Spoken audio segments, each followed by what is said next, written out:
In this video, we're going to go over the 7 principles of influence. This is going to add more influence and persuasion to your ad. So let's go right ahead and jump in here. So one of the first things to keep in mind here is to understand that when making a decision, it'd be nice to think that we go through a logical sequence and we make our decisions based on pure numbers, pure data, pure logic. However, that's rarely the case. Oftentimes, based on what other people say, what other people think, and other related factors, we use those as kind of a rule of thumb or a shortcut to guide our decision making. So oftentimes the decision isn't necessarily our own because we're taking outside influence, we're looking at social proof, we're looking at popularity, right? We're looking at different factors that help us determine whether or not something is a good price or a good purchase. And so the 7 principles of influence allow people to make decisions based on certain emotion and criteria rather than using their own logical mind, because very, very rarely do people actually make a decision based on just pure facts, pure data. Like, hey, this makes total sense. Let's go ahead and make this purchase, right? You need to understand that all buying decisions are made emotionally and justified logically. So we'll make a decision because it feels good, and it feels good in that particular moment, and or we're getting outside influence. Other people are saying that it's a really good product, that it's a really good service, right? And so we're using that as references, and then after we make the purchase, that's when we bring in the facts, the data, and say, well, hey, it makes total sense. It was only $9.99 or it was only X price, right? But it's only after the fact that we typically will say that, hey, we made this decision based on the numbers, because the decisions are made because they feel good. They're emotional. Let's go over the 7 principles of influence one by one. So the first one is social proof. These are testimonials where we're looking at a particular product, a particular service, and we're going online and we're seeing reviews, we're seeing testimonials. And so we're automatically assuming that because John or Jane or whoever, right, got great results with the product or service, then I'm also going to get the same level of service or the same type of results because they got them already, right? And then number 2 is liking. So people buy from those that they like. And so this is why it's very important with Facebook to warm up an audience and to build that awareness and engagement with campaign objectives such as the PPE, the page post engagement, where you're getting people to like, comment, share, and then when other people are seeing the ad, they're seeing it as having social proof, right? Having people that are interested, that are commenting that it's very, very popular. And so it must be good if it's popular. If a lot of people are talking about it, then it has to be good, right? And so it's important to understand the liking factor, that if somebody's already engaged or seeing your brand, and especially if they like your Facebook page, then they're going to more than likely buy your product or buy your service. And then number 3, authority.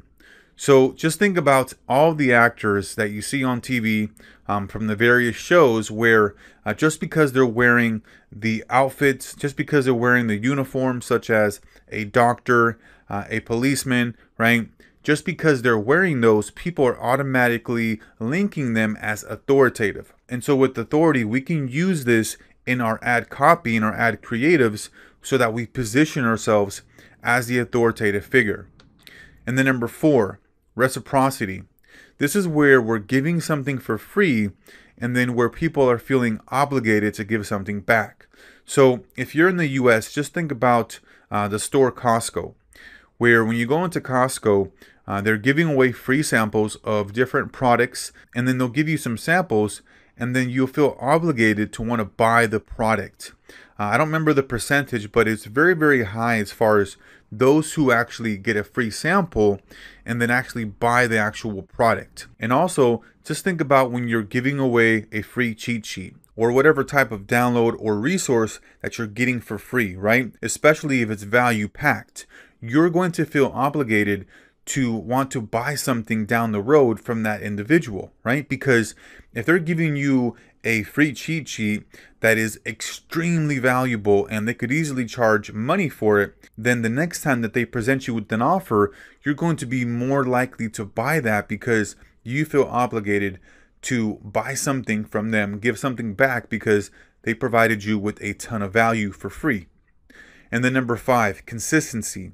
This can be as simple as asking for an email for a lead magnet, and then asking for a small sale on the next page, and then asking for a bigger sale down the road. So let's say, for example, that you see an ad about a product, and then you click on the ad, you go to the landing page, and you get, let's say, a free sample or a free cheat sheet, a free PDF. And then on the thank you page, you get presented with a very small offer to buy something for, let's say, $20 or $19, right?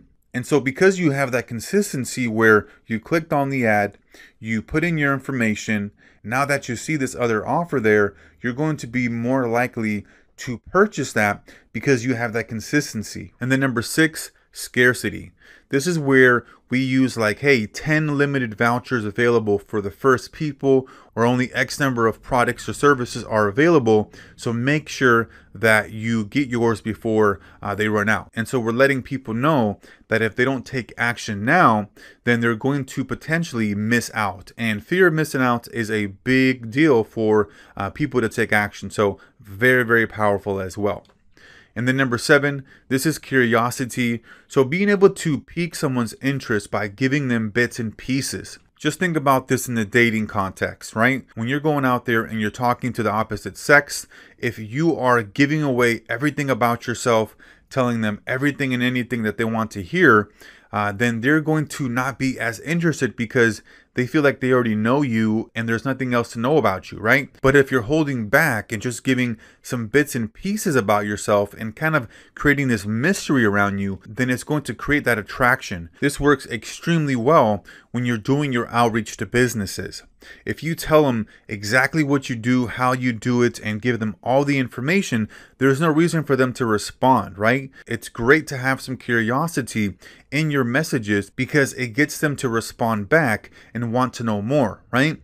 So very important here to understand these 7 principles of influence and persuasion and be able to use these in your ad creatives, in your ad copy, in your messaging, and everything that you're doing to get people to want to respond to our messaging, to whatever it is that we're putting in front of them to get them to take a specific action. So that's going to be it here for this section, and we'll see you on the next one.